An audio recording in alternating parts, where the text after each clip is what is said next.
નમસ્કાર, પ્રણામ, સ્વાગત છે તમારું એક નવા વિડીયોમાં। મિત્રો, આજની વાર્તા ખૂબ જ જ્ઞાનવર્ધક બનવાની છે, તો વિડીયોને અંત સુધી જોજો। તો ચાલો શરૂ કરીએ આજની વાર્તા। થોડા વર્ષો પહેલાંની આ સત્ય ઘટના છે। વડોદરાથી થોડે દૂર વસેલું નાનું એવું છાણી ગામ। આ ગામમાં એક મનસુખરામ માસ્તર અને તેમના ધર્મપત્ની ઉજ્જંબા રહે। ખૂબ જ પ્રમાણિકતા, કર્તવ્યનિષ્ઠ અને ભક્તિભાવભર્યું કુટુંબ, સરળ અને સાદું એવું જીવન તથા ડાકોરના રણછોડરાયના ચરણોમાં અપાર શ્રદ્ધા। દર પૂનમે વડોદરાથી ટ્રેનમાં ડાકોર જાય અને વર્ષોથી નિયમિત પૂનમો ભરે। વ્યવસાય મનસુખરામ છાણીની નાની એવી સરકારી સ્કૂલમાં માસ્તર, પોતાનું કાર્ય દિલથી કરે, છોકરાઓને સરસ રીતે ભણાવે, સંસ્કારની વાતો કરે અને પોતાનું કર્તવ્ય પૂરેપૂરી નિષ્ઠાથી બજાવે। સ્કૂલનો મોટા ભાગે બધો જ ભાર અને જવાબદારી તેમના માથે। એ સમયે સ્કૂલમાં રજાઓ ના મળે અને નાની સ્કૂલ અને નાનું ગામ હોવાથી બીજા કોઈ શિક્ષક પણ નહીં। છોકરાઓને પ્રાર્થના કરાવવાથી માંડીને હાજરી લેવાનું અને ભણાવવાનું તમામ કામ મનસુખરામનું। શરૂઆતમાં મનસુખરામને આ બધું ગમે, પણ મનમાં એક જ વસ્તુ ખટકે કે ડાકોર પૂનમો ભરાવી કેવી રીતે? રણછોડરાયના દર્શન કર્યા વગર હૈયું ઝાલ્યું ન રહે। પણ કહેવાય છે ને કે ભક્તો ભગવાનને જેટલું ચાહે છે, ભગવાન પણ તેમના ભક્તોને એટલું જ ચાહે છે। કુદરતી રીતે જ રસ્તો નીકળી ગયો। પૂનમના દિવસે મનસુખરામ માસ્તર સવારે વહેલા ટ્રેનમાં જઈને બપોરે 3-4 વાગ્યા સુધીમાં પાછા આવી જાય। સ્કૂલનો સમય બપોરે 12 વાગ્યાનો। વર્ગની હાજરી લેવાનું કાર્ય તેમજ પ્રાર્થના વગેરે વર્ગનો મોનિટર સંભાળી લે। આમ મહિને એકાદ વાર પૂનમનો દિવસ હોમવર્ક અને બીજી ઇતર પ્રવૃત્તિમાં નીકળી જાય। મનસુખરામ માસ્તર ખૂબ જ નીતિવાન। છોકરાઓને પૂનમના દિવસે જે ભણવાના કલાકો બગડે એના બદલે બાકીના દિવસોમાં એ સમય વધારે ભણાવીને સરભર કરી દે। આમ તેમના કોઈ પણ કાર્યમાં કોઈ કચાશ નહીં। સમય વીતતો ચાલ્યો। ગામ હોય ત્યાં ગંદકી પણ હોય। એ ન્યાય ગામના કેટલાક પંચાયતીયા લોકોથી મનસુખલાલની કર્તવ્યનિષ્ઠા સહન ન થઈ। તે તેમાં ખામીઓ શોધવા લાગ્યા। મનસુખલાલ શું કરે છે, છોકરાઓને શું ભણાવે છે, તેના પર વોચ ગોઠવી। એકથી બીજા કાને વાત ફેલાઈ। ઓટલા પરિષદો થઈ। મનસુખલાલ માસ્તર બરાબર ભણાવતા નથી, માટે તાલુકા સરકારી સ્કૂલના અધિકારીઓને અરજી કરવી એવું બધાએ નક્કી કર્યું। કાગળ તૈયાર થયા। બધાએ સહીઓ કરી અને અધિકારીશ્રીને રવાના કર્યો। તાલુકાના લેવલના અધિકારીશ્રીએ તપાસ માટે પોતે જાતે સ્કૂલની વિઝિટ લેવાનું નક્કી કર્યું। બપોરનો સમય, સ્કૂલ ચાલુ થવાની તૈયારી, અને આ બાજુ અધિકારીઓ પેલા કાન ભંભેરણી કરનારાઓને સાથે લઈને શાળાએ પહોંચ્યા અને માસ્તરને કહ્યું કે તમારી વિરુદ્ધ આ ગામના લોકોની ફરિયાદ છે કે તમે વિદ્યાર્થીઓને બરાબર ભણાવતા નથી। આથી અમારે તમારું કડક ચેકિંગ કરવું છે। માસ્તર તો નમ્રતાની મૂર્તિ। એમણે કહ્યું, જરૂર સાહેબ, પણ હમણાં પ્રાર્થનાનો સમય છે, માટે આપ થોડી વાર બેસો। હું આપને બધી વિગતો અને હાજરી પત્રકોના ચોપડાઓ આપું છું। અધિકારી શ્રી બોલ્યા, ઠીક છે, એમ રાખો। આમ કહી બધા પ્રાર્થનામાં સાથે બેઠા। એ પછી માસ્તરે જે ઓતપોત થઈને વૈષ્ણવજન તો એને રે કહીએ ગાયું છે। અધિકારીઓ તો રીતસર એમાં ડૂબી ગયા। એ પછી વિદ્યાર્થીઓની શિસ્ત, તેમની ભણાવવાની રીત અને પત્રકો જોઈને રાજીના રેડ થઈ ગયા। એ સમય પ્રમાણે તેમના પગારના 3 રૂપિયાનો વધારો કરતા ગયા અને આ બાજુ ફરિયાદ કરનારાઓના મોં સિવાઈ ગયા। પોતાનો પ્લાન ઊંધો વળેલો જોઈને ફરિયાદીઓ વધારે ખીજાયા। મનસુખરામને બરાબર પાઠ ભણાવવાનું વિચાર્યું। તેમણે આ વખતે જિલ્લા શિક્ષણ અધિકારીના મુખ્ય ઓફિસરને અરજી કરી અને 2-4 જણના મંતવ્યનો સાથેનો મસ્ત મોટો લાંબો કાગળ લખ્યો। અધિકારીશ્રીએ નીચલા અધિકારીઓએ બરાબર તપાસ નહીં કરી હોય એમ માનીને પોતાના ખાસ નિષ્ણાત ઓફિસરને મોકલ્યા। આ ઘટનાક્રમ ફરીથી ચાલ્યો। ચેકિંગમાં આવનાર બધા અધિકારીઓ મનસુખરામની કર્તવ્યનિષ્ઠા અને ભણાવવાની રીત જોઈને તેમની પર ખુશ થઈ જતા। આ વખતે તેઓ 5 રૂપિયાનો પગાર વધારો કરતા ગયા અને આ બાજુ પેલા ફરિયાદીઓ મનમાં ને મનમાં ખૂબ જ બળ્યા। પણ કરવું શું? એવામાં આ વિઘ્ન સંતોષીઓને ક્યાંકથી ખબર પડી કે મનસુખરામ પૂનમના દિવસે શાળામાં હોતા નથી. બસ એમને મનસુખરામ સામે વેર વાળવાની અને મનસુખરામ માસ્તરને રંગે હાથ પકડાવવાની તક મળી ગઈ. આ વખતે તેમણે બધું પાકે પાયે નક્કી કર્યું. જિલ્લા શિક્ષણ અધિકારીથી પણ ઉપરના મુખ્ય શિક્ષણ અધિકારીને એમણે વિગતવાર કાગળ લખ્યો અને પૂનમના દિવસે જ ચેકિંગમાં આવવાનું જણાવ્યું. અધિકારીશ્રીએ પહેલાં તો ના કહી, કારણ કે ચેકિંગના રિપોર્ટ પહેલેથી જ સારા આવતા હતા. પરંતુ આ વિરોધી લોકોએ એમને ગમે તેમ કરીને મનાવી લીધા. છેવટે મુખ્ય શિક્ષણ અધિકારીશ્રીએ આગ્રહવશ થઈને કહ્યું કે સારું, ગામના લોકોની આટલી ઈચ્છા છે તો હું પૂનમના દિવસે ચોક્કસ આવીશ. પૂનમનો દિવસ આવ્યો. મનસુખરામ માસ્તર તો વહેલા પરવારીને સવારની ટ્રેનથી ડાકોર જવા રવાના થયા. તેમની પાછળ શું ષડયંત્ર ચાલતું હતું તેનાથી તેઓ અજાણ હતા. ગામના અમુક લોકો જાણતા હતા, પરંતુ નાત બહાર જવાની બીકે કોઈ તેમને સાથ આપતું નહીં. મધ્યાહ્ને સ્કૂલનો સમય શરૂ થવાને કલાક 1ની વાર હતી. ત્યાં શાળાનો એક વિદ્યાર્થી મનસુખરામ માસ્તરના ધર્મપત્ની ઉજ્જમબાને કહેવા આવ્યો કે બા, આજે મોટા સાહેબ ચેકિંગમાં આવવાના છે. ઉજ્જમબાથી નિશાસો નખાઈ ગયો. અરે, આ ગામના લોકો બિચારા માસ્તરની આજે નોકરી જતી રહેશે, શું થશે?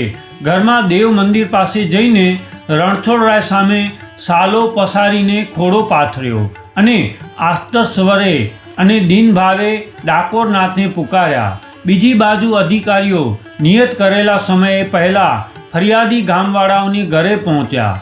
ચા પાણી અને નાસ્તો કર્યો. સ્કૂલનો સમય થવા આવ્યો. જાણીને સ્કૂલ તરફ જવા માટે સૌ ભેગા થઈને સાથે નીકળ્યા અને ત્યાં તો ડાકોરમાં રણછોડરાય ધ્રુજ્યા. ભક્ત વત્સલ ભગવાનથી રહેવાયું નહીં. એમણે મનસુખરામ માસ્તરનું રૂપ ધારણ કર્યું. ખાદીના કપડાં, પગમાં ચપ્પલ અને ખભે ખેસ આખા નિખિલ બ્રહ્માંડના નાયક પરમાત્મા બ્રહ્મ આજે મનસુખરામ માસ્તરનું રૂપ લઈને એ શાળા પાસે અધિકારીઓ પહોંચે એ પહેલાં પહોંચી ગયા. આ બાજુ ડાકોરમાં મનસુખરામ માસ્તર દર્શન ખુલ્યા એટલે પગે લાગ્યા, પણ એમને આજે મૂર્તિમાં તેજ દેખાયું નહીં. મૂર્તિ ખૂબ જ નિર્જીવ અને પ્રાણવિહીન લાગી. તેમણે પૂજારીઓને પૂછ્યું કે આજે શું થયું છે? ભગવાન આટલા ચિંતિત અને તેજવિહીન કેમ દેખાય છે? પૂજારીઓએ કહ્યું, ખબર નહીં, અમને પણ આજે પહેલીવાર આવો અનુભવ થાય છે. આટલા વર્ષો અમે પ્રભુની સેવા કરી, પરંતુ આટલા તેજવિહીન પ્રભુ ક્યારેય દેખાયા નથી. સ્કૂલનો સમય થયો. છોકરાઓને માસ્તર આવ્યા એમ જાણીને થયું કે આજે માસ્તરને પૂનમ કદાચ નહીં જવાનું હોય, એટલે એ તો પ્રાર્થના માટે તૈયાર થઈ ગયા. એટલામાં અધિકારીઓએ સ્કૂલમાં પ્રવેશ્યા. આજે મનસુખરામ માસ્તરના રૂપમાં રહેલા ભગવાને અધિકારીઓને પ્રણામ કર્યા. પેલા ચાડી ખાનારાઓ મનસુખરામને ત્યાં હાજર જોઈને વધારે અકળાયા. નક્કી આ માસ્તરને કોઈ અધિકારીઓએ આવવાના છે એમ કહી દીધું લાગે છે, પણ તોય આજે છોડીશું નહીં. ક્ષણભર તો અધિકારીઓ માસ્તરના ચહેરાને જોઈ જ રહ્યા. તેમને તો ન વર્ણવાય એવા સ્પંદનો થવા લાગ્યા. મનસુખરામે કહ્યું કે મોટા સાહેબ, હમણાં પ્રાર્થનાનો સમય છે, માટે આપ થોડીવાર બેસો, હું આપને બધી વિગતો જણાવું છું. અધિકારી કહે છે, ભલે માસ્તર, તમે તમારા પ્રાર્થના કરાવી લો, પછી આપણે ચેકિંગ કરીએ. ગામના લોકો કહે છે કે ના સાહેબ, તમે પહેલાં ચેકિંગ કરો. આ પ્રાર્થનાનું બહાનું કરીને આપનો કિંમતી સમય બગાડે છે. અધિકારી કહે, તમે લોકો શાંતિ રાખો. ચેકિંગ કરવાને લીધે છોકરાઓને ભણાવવાનો નિત્યક્રમ આપનાથી ના બગાડાય. માસ્તરને એમનું કામ કરવા દો. ગામના લોકો ચૂપ થઈ ગયા. આજે સાક્ષાત ભગવાને ભગવાનની પ્રાર્થના કરી. જેમ બાલકૃષ્ણએ ગોવર્ધન પૂજા કરી હતી એમ અડધો કલાક પ્રાર્થના અને બધું નિત્યક્રમ ચાલ્યો. વિરોધીઓનો વિરોધ હજી શમ્યો નહોતો. તેમણે અધિકારીઓને ફરી ઉશ્કેરણી શરૂ કરી. આજે તો સાહેબ, તમે આ બાળકોને બરાબર અઘરા સવાલ પૂછો. એવા સવાલ પૂછો કે મનસુખરામ માસ્તરે શું શીખવ્યું છે એ બધું ખબર પડી જાય. ગામવાળાએ ઉલટી સીધી વાતો શીખવાડીને અધિકારીને બરાબર તૈયાર કર્યા. તેમણે પોતાના મનગળત સવાલો તૈયાર કરીને અધિકારી પાસે એક ઊટપટાંગ સવાલ પૂછાવ્યો કે બોલો બાળકો, ભગવાન રામે કંસને કેવી રીતે માર્યો? પ્રાથમિક શાળામાં ત્રીજા ચોથા ધોરણમાં ભણતા બાળકો આવો સવાલ સાંભળીને સ્તબ્ધ બની ગયા. બધા બાળકો તો એક સાથે કેવી રીતે બોલે? તેથી અધિકારીએ કહ્યું કે આપણે કોઈ એકાદ બાળકને પૂછી લઈએ. મનસુખરામે કહ્યું, જી સાહેબ, આપને યોગ્ય લાગે તે બાળકને પૂછી લો. અધિકારીઓએ બીજી લાઈનમાં બેઠેલા બાળકને ઉદ્દેશીને કહ્યું કે બોલતો બેટા, ભગવાન રામે કંસને કેવી રીતે માર્યો? ભગવાનના રૂપમાં રહેલા મનસુખરામ માસ્તર એ છોકરા પાસે ગયા. તેના માથે વહાલથી હાથ મૂકીને કહ્યું કે બેટા, મોટા સાહેબ પૂછે છે, એનો યોગ્ય જવાબ આપ. આમ કહી ભગવાને તેના ગાલે હળવેથી સ્પર્શ કર્યું અને એમ કરતા બાળકની જીભને પ્રભુની ટચલી આંગળી અટકી અને ત્યાં તો સાક્ષાત સરસ્વતી બાળકની જીભ પર આવીને વિદ્યામાન થઈ ગયા. બાળકને શામગાન ફૂટ્યું. એના મોંમાંથી વેદ મંત્રો નીકળવા માંડ્યા અને બધા આભા બનીને જોતા જ રહી ગયા. બાળકે અધિકારીને કહ્યું કે સાહેબ, તમે ભાન ભૂલ્યા છો. ભગવાન રામે તો રાવણને માર્યો અને કંસનો સંહાર તો ભગવાન શ્રી કૃષ્ણએ કર્યું. અધિકારીઓ પ્રસન્ન થઈ ગયા. ફરિયાદીનું કંઈ ચાલ્યું નહીં. ઘણી તપાસને અંતે કશું હાથ લાગ્યું નહીં અને ઉપરથી સાહેબ મનસુખરામ માસ્તરના કામથી અત્યંત સંતુષ્ટ થઈ ગયા અને આટલી સુંદર કેળવણી બદલ મનસુખરામના પગારમાં 25 રૂપિયાનો પગાર વધારો કર્યો. ગામના લોકો છોભીલા પડી ગયા. હવે બન્યું એવું કે આ બધું કામ પતાવીને ગામના લોકો અધિકારીશ્રીને સ્ટેશને મૂકવા ગયા અને એ જ સમયે એ જ ટ્રેનમાં જવાના હતા. એ ટ્રેનમાંથી મનસુખલાલ ડાકોરથી પરત આવી વડોદરા સ્ટેશને નીચે ઉતર્યા. મનસુખલાલ માસ્તર તો જોઈને જ ઓળખી ગયા કે આજે તો મારી નોકરી ગઈ. ત્યાં ને ત્યાં અધિકારીઓના પગે પડ્યા. સાહેબ, મને માફ કરી દો. મેં આ બધું જાણી જોઈને નથી કર્યું. હું વિદ્યાર્થીઓને બાકીના સમયે વધારે ભણાવીને તેમના પર પૂરેપૂરું ધ્યાન આપું છું. સાહેબ, મને માફ કરી દો. અધિકારીઓ જોતા જ રહી ગયા અને બોલ્યા કે અરે માસ્તર, તમે શું આજે મજાક કરો છો? માસ્તર કહે, અરે સાહેબ, મજાક નથી કરતો.